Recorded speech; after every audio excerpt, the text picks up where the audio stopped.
Hi hello guys, இது உங்கள் mister cool cinemas. இன்றைக்கி இந்த வீடியோவில் நம்ம கல்கி மூவியோட எண்டிங் எக்ஸ்ப்ளனேஷன் பற்றி தான் பார்க்க போகிறோம். வீடியோக்குள்ளே போகிறதுக்கு முன்னாடி நீங்கள் இன்னும் கல்கி மூவி பார்க்கலைன்னா பார்த்துட்டு இந்த வீடியோ கன்டினியூ பண்ணுங்க. ஏன்னா படத்தை பற்றியான நிறையா ஸ்பாயிலர்ஸை இந்த வீடியோவில் நம்ம டிஸ்கஸ் பண்ண போகிறோம். அண்ட் வாங்க வீடியோக்குள்ளே போயிடலாம்.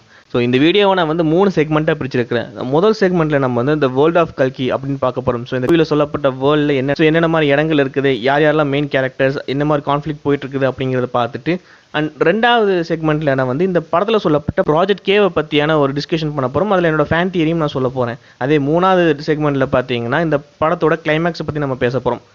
முதல் செக்மெண்ட் இந்த வேர்ல்ட் ஆஃப் கல்கி அப்படின்னு நம்ம பார்க்கல. சில முக்கியமான கேரக்டர்ஸ் அப்படின்னு நம்ம எடுத்து பார்த்தா முக்கியமான 4 கேரக்டர்ஸை சுற்றி தான் எல்லா கான்ஃப்ளிக்டான ட்ராமாஸும் போயிட்டுருக்குது. அது என்னென்ன கேரக்டர்ஸ் அப்படின்னா, ஃபர்ஸ்ட் கேரக்டர் சுப்ரீம் லீடர் அப்படின்னு அழைக்கப்படுற யாஸ்கின் ஏகே கலி. இந்த கேரக்டர் எப்படிப்பட்ட ஒரு கேரக்டர், 200 வருஷமாக வாழ்ந்துட்டு இருக்கிற கேரக்டர். இவருக்கு மனுஷங்க மேலே ஒரு எப்போவுமே ஒரு நம்பிக்கையோ இல்லை ஒரு நல்ல அபிப்பிராயமும் இருந்ததில்லை. ஸோ இவங்களுக்கு மனுஷங்க எப்போவுமே சண்டை போட்டு இந்த உலகத்தை அழிச்சிடுவாங்க. அதனால் நான் இந்த உலகத்தை காப்பாற்றுறதுக்காக ரிசோர்ஸஸ் எல்லாத்தையுமே எடுத்து அவங்களுக்கு எட்டாவது ஒரு இடத்துல வச்சிருக்கிற அந்த மாதிரி ஒரு ஐடியாலஜி இருக்கிற ஆள். இவரோட காம்ப்ளெக்ஸ்க்குள்ளே இவர் ப்ராஜெக்ட் கே அப்படின்னு ஒரு விஷயத்தை ரன் பண்ணிட்டு இருக்கிறாரு. அந்த ப்ராஜெக்ட் கேல ஒருத்தங்களா தான் SUM80 அப்படின்னு சுமதி. ஸோ இவங்க தான் இன்னொரு முக்கியமான கேரக்டர். இவங்க தான் கல்கியோட அம்மா அப்படிங்கிற மாதிரி இந்த படத்தில் போர்ட்ரே பண்ணியிருப்பாங்க. அதே மூணாவது முக்கியமான கேரக்டர் யாருன்னு பார்த்தீங்கன்னா அஸ்வத்தாமன் கேரக்டர். மகாபாரத்தில் சொன்ன அதே அஸ்வத்தாமன் கேரக்டர். சுமதி வயிற்றில் வளர கல்கிங்கிற அந்த குழந்தைக்குமே ஒரு ப்ரொடக்டர். அண்ட் நாலாவது கேரக்டராக ஸோ சுமதியை பிடிச்சே ஆகணும்னு காம்ப்ளெக்ஸில் ஒரு பவுண்டி ரிலீஸ் பண்ணப்போ அதில் வர ஒரு ஒன் ஆஃப் த பவுண்டி ஹண்டராக பைரவா கேரக்டர் இருக்கிறாரு. இப்போ ஓரளவுக்கு எல்லாருமே மெயின் முக்கியமான இந்த 4 கேரக்டர்ஸை பற்றி தெரிஞ்சிருப்பீங்க. அண்ட் இவங்களை சுற்றி ஒரு கான்ஃப்ளிக் போகும். ஸோ இந்த கான்ஃப்ளிக் தான் இந்த என்டையர் மூவியாகவும் இருந்திருக்கும். இந்த படத்தில் சொல்லப்பட்ட மெயின் கேரக்டர்ஸை பார்த்தாச்சு. அதே மாதிரி மெயின் பிளேசஸும் பார்த்தலாம். ஒரு போஸ்ட் அப்போக்லிப் வேர்ல்டு தான் இந்த இடத்துல காமிச்சிருக்கிறாங்க நமக்கு. ஸோ எல்லா ரிசோர்ஸுமே ட்ரெயின் ஆகி எதுவுமே வாழ்றதுக்கு கஷ்டப்படுற ஒரு இடமா தான் அந்த வேர்ல்டு நமக்கு போர்ட்ரே பண்ணியிருப்பாங்க. ஸோ அதில் முக்கியமான இடங்கள் அப்படின்னு சொல்ல போகையில் இப்போதைக்கு இந்த வேர்ல்டில் மொத்தம் 3 இடங்கள் இருந்திருக்குது. ஒன்று காம்ப்ளெக்ஸ், இந்த வேர்ல்டோட ஒட்டுமொத்த ரிசோர்ஸுமே இருக்கிற ஒரு இடம், கிட்டத்தட்ட ஒரு சொர்க்கம் அப்படின்னே சொல்லலாம். அதே அது கீழே இருக்கிறது பார்த்தீங்கன்னா காசிங்கிற சிட்டி இருக்குது. ஸோ அங்கே வாழ்கிறதே ஒரு போராட்டமான வாழ்க்கை அப்படின்னு கூட வச்சுக்கலாம். ஸோ அது இந்த 2 இடமும் போக ஷம்பாலா அப்படிங்கிற ஒரு மிஸ்டீரியஸான ஒரு இடமும் இருக்குது. சுப்ரீம் லீடர் யாஸ்கின் அண்ட் காம்ப்ளெக்ஸுக்கு இருக்கிற யாருக்குமே தெரியாமல் ஒரு மறைக்கப்பட்ட ஒரு இடம் தான் சம்பாலா. இந்த ஷம்பாலா இந்த யாஸ்கினை இருக்கிற ரிபல்ஸும் தப்பிச்சு ரெஃப்யூஜிஸுமே வாழ்ந்துட்டு இருக்கிறாங்க. ஸோ இந்த வேர்ல்ட் ஆஃப் கல்கியில் நம்ம முக்கியமான கேரக்டர்ஸ் அண்ட் முக்கியமான பிளேசஸை பார்த்துட்டோம். இப்போ இந்த வீடியோவோட 2வது செக்மெண்ட்டான வாட் இஸ் ப்ராஜெக்ட் கே அப்படிங்கிறதையும் பார்த்துலாம். இந்த படத்தில் சொல்லப்பட்ட வரைக்கும் ப்ராஜெக்ட் கேனா என்னென்னா, சுப்ரீம் லீடர் யாஸ்கின் அவர் ஒரு சீரத்தை கண்டுபிடிச்சிருக்கிறாரு. அந்த சீரம் மூலிமா ஒரு ஃபெர்டைல் பொண்ணோட கருவில் அதை இன்ஜெக்ட் பண்ணால் அந்த கரு 150 டேஸ் வளர்ந்து அந்த 150 டேஸில் வளர்ற கருவிலேருந்து எக்ஸ்ட்ராக்ட் பண்ண போகிற சீரம் எஸ்கினுக்கு அது பயன்படும் அப்படிங்கிற மாதிரி ஒரு கான்செப்ட் தான் இந்த ப்ராஜெக்ட் கே. இது எதனால் தேவைப்படுது அப்படிங்கிறது படம் பார்த்து எல்லாத்துக்குமே தெரிஞ்சிருக்கும். ஏன்னா படத்தோட ஸ்டார்டிங் சீனில் சுப்ரீம் லீடர் எஸ்கினை காமிக்கும் போது ரொம்பவுமே ஒரு வயசான லுக்லையும் அதே மாதிரி தோல் எல்லாமே சுருங்கி போய் அவருக்கு தலையிலையுமே உடம்புலையுமே பார்த்தீங்கன்னா ஏதோ ஒரு வகையான லைஃப் சப்போர்ட் அட்டாச் ஆகிருக்க மாதிரி காமிச்சிருப்பாங்க.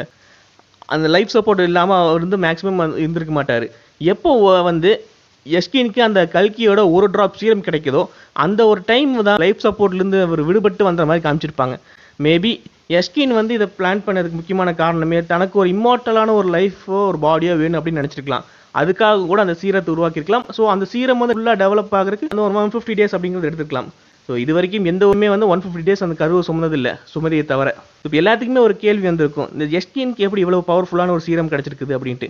ஸோ எனக்கு இதை பற்றியான ஒரு சின்ன ஒரு தியரி இருந்திருக்குது. எஸ்கின் இந்த சீரத்தை உருவாக்குறதுக்கு அவருக்கு மேபி லார்ட் கிருஷ்ணரோட DNA சாம்பிள் கிடச்சிருக்கு அதிக வாய்ப்பு இருக்குது. நான் இதை சொல்கிறதுக்கு ஒரு முக்கியமான ரீசன் என்னென்னு அப்படின்னு கேட்டிங்கன்னா, இந்த படமே மித்தாலஜியும் சயின்ஸ் ஃபிக்ஷனையும் கலந்தவர் சொன்ன ஒரு கதையாக தான் இருந்திருக்கும். அப்படி பார்க்கல மித்தாலஜி படி கிருஷ்ணர் எப்படி இறந்துருப்பாருன்னா, அவர் காட்டில் தூங்கிட்டு இருக்கிற அந்த ஒரு டைமில் அவர் கால் கட்ட வரல ஒரு மானோட கண் அப்படின்னு நினச்சி ஒரு வேடன் அம்பு விட்டு கொள்ளுவார். ஸோ அந்த ஒரு டைமில் தான் கிருஷ்ணர் இறக்குற மாமிச்சிருப்பாங்க. மேபி அந்த ஒரு ஹண்டர் என்ன பண்ணியிருக்கலாம்னா, அவர் அம்புல இருக்கிற ரத்தத்தை மேபி அவர் ப்ரிசர்வ் பண்ணி வச்சிருக்கலாம். இது கடவுளோட ரத்தம் ரொம்ப முக்கியமானது அப்படின்னு சொல்லி அந்த ரத்தம் எஸ்கின்க்கு எப்படியாவது ஒன்று கிடச்சிருக்கலாம். ஸோ இதை பற்றி தெரிஞ்சதுக்கப்புறம் இது மூலியமாக ஒரு சீரத்தை உருவாக்கி ஒரு கருவை உருவாக்குனா அந்த கருவிலேருந்து நமக்கு கிடைக்கிற சீரம் ஒரு எட்டர்னல் பவர் கிடைக்கும், ஒரு இம்மார்டாலிட்டி கிடைக்கும் அப்படின்னு அவர் நினச்சிருக்கலாம். ஸோ அதனால் கூட அந்த ஒரு சீரத்தை அவரே ரெடி பண்ணியிருக்கலாம். ஸோ இது இந்த ப்ராஜெக்ட் கே பற்றியான என்னோட ஃபேன் தியரி தான். இதை பற்றி என்ன நினைக்கிறீங்க அப்படிங்கிறத கமெண்ட் பாக்ஸில் தெரிவிங்க. ஸோ இப்போ நம்ம கிளைமேக்ஸ் அப்படின்னு பார்க்கல, கிளைமேக்ஸில் என்ன நடந்திருக்கும்னா, ஆர்க்கம் ஷம்பாலாவில் வந்து சுப்ரீம் லீடர் யாஸ்கினோட கமாண்டரும் அந்த ஷம்பாலாவில் இருக்கிற ரெஃப்யூஜிஸ் அண்ட் ரிபல்ஸ் எல்லாருமே வந்து சண்டை போட்டுட்டு இருப்பாங்க போரில். ஸோ அப்போது டைமில் தான் வந்து அஸ்வத்தாமனுக்கு தெரிய வரும் தன்னோட நண்பனான கர்ணனோட ரீஇன்கார்னேஷன் தான் இந்த பைரவா அப்படின்ட்டு. ஸோ அந்த பைரவா அப்படின்ட்டு அந்த தெரியவர் அந்த ஒரு டைமில் என்ன பண்ணியிருப்பாங்கன்னா, பைரவா கிட்ட வந்து சுமதி இருப்பாங்க. சுமதியை கூட்டிகிட்டு பைரவா அந்த ஷம்பாலையிலேருந்து தப்பிச்சு போகிற மாதிரி காமிச்சிருப்பாங்க. ஸோ சேம் டைம் அந்த பக்கம் வந்து யஷ்கினுக்குமே இந்த ஒரு ட்ராப் சீரம் கிடச்சி அவரோட ஃபுல் பவரையுமே அவர் அட்டைன் பண்ணி காண்டிவத்தை எடுத்துட்டு அவரே வந்து சுமதி தேடி வருவார். இந்த ஒரு கான்ஃப்ளிக்ட்ல இந்த ஒரு கதை முடிஞ்சிருக்குது. மேபி கல்கி பார்ட் 2 எந்த மாதிரி போகலாம் அப்படின்னு பார்த்தீங்கன்னா, பைரவா சுமதி தப்பிச்சு போகும்போதே பைரவாவோட வெஹிக்கிளில் பார்த்தீங்கன்னா ஃபியூல் பயங்கரமாக ட்ராப் ஆயிருக்கும். அவரோட ஒட்டுமொத்த பவரும் யூஸ் பண்ணி தான் அந்த இடத்துலேருந்து அவர் தப்பிச்சு போகிற மாதிரி காமிச்சிருப்பாங்க. ஸோ அதனால் அவரால் வந்து காம்ப்ளெக்ஸ் வரைக்கும் ரீச் பண்ண முடியாது. வழியில் ஏதோ ஒரு இடத்துல வந்து அவங்க சுமதியும் பைரவாவும் வந்து மாட்டிக்குவாங்க. ஸோ அந்த இடத்துலேருந்து காம்ப்ளெக்ஸை நோக்கி மேபி அவங்க ஒரு ஜேர்னி மாதிரி ட்ராவல் ஆகலாம். இதே டைமில் வந்து அஸ்வத்தாமாவும் சுமதியை காப்பாற்ற வரலாம். சுமதியை பிடிக்கிறதுக்காக அந்த பக்கம் வந்து யாஷ்கினுமே வந்து சுமதியை தேடி வந்துட்டு இருக்கலாம். ஸோ இந்த ஒரு டைம் பீரியட்லேயே வந்து சுமதிக்கு கல்கி வந்து பிறக்கிறதுக்கு வாய்ப்பு இருக்குது. ஏன்னா ரேரான ஒரு எக்லிப்ஸ் ஒன்று வரப்போகுது, அந்த டைமுக்குள்ளே வந்து கல்கி பிறக்கணும் அப்படின்னு ஒரு விஷயத்தை இந்த படத்துலேயே வந்து சொல்லியிருப்பாங்க. ஸோ அப்படி பிறக்கிற அந்த ஒரு டைமில் வந்து அஸ்வத்தாமா வந்து 2 பேர்த்தையும் ப்ரொடெக்ட் பண்ணுறதுக்காக தன்னோட உயிரையே கொடுக்கலாம். இந்த படத்துலேயே ஒரு விஷயத்த சொல்லியிருப்பாங்க, அஸ்வத்தாமாவோட இம்மார்ட்டல்ங்கிற அந்த சாபம் எப்போ நீங்கும்னா கிருஷ்ணரோட அடுத்த அவதாரமான கல்கி அவதாரத்தை அவர் ப்ரொடெக்ட் பண்ணும்போது தான். ஸோ அப்படி அவர் ப்ரொடெக்ட் பண்ணும்போது அவர் இறந்துட்டு போகலாம். ஸோ அதை பார்த்துட்டு கூட இந்த செகண்ட் பார்ட்டில் பைரவா வந்து நல்லவராக மாறுறதுக்கு வாய்ப்பு இருக்குது. ஸோ இது வரைக்குமே வந்து அஸ்வத்தாமா வந்து ப்ரொடெக்ட் பண்ணிட்டு வந்தார். இனிமேல் வந்து கல்கியை வந்து பைரவா வந்து ப்ரொடெக்ட் பண்ணலாம். இந்த ஸ்டோரியை பொறுத்த வரைக்கும் இந்த படத்தோட அல்டிமேட் வில்லன் கலினா, அந்த கலியை அழிக்க போகிறது கல்கியாக தான் இருக்கும். ஸோ கல்கிக்கும் கலிக்கும் நடக்கிறது ஒரு மிகப்பெரிய ஒரு வாரா புரோட்டே ஆகும். அது வரைக்குமே அவரை வந்து வளர்த்துறது பைரவாவை கூட இருக்கலாம். இது என்னோட கல்கி 2க்கான ஒரு ப்ரெடிக்ஷன் தான். இதை பற்றி என்ன உங்களோட தாட்ஸ் என்ன அப்படிங்கிறத மறக்காமல் கமெண்ட் பாக்ஸில் தெரிவிங்க. இந்த வீடியோ பிடிச்சிருந்தா லைக் பண்ணி ஷேர் பண்ணுங்கள். அது மறக்காமல் நம்ம சேனல் சப்ஸ்கிரைப் பண்ணுங்கள். Thank you guys for watching this video.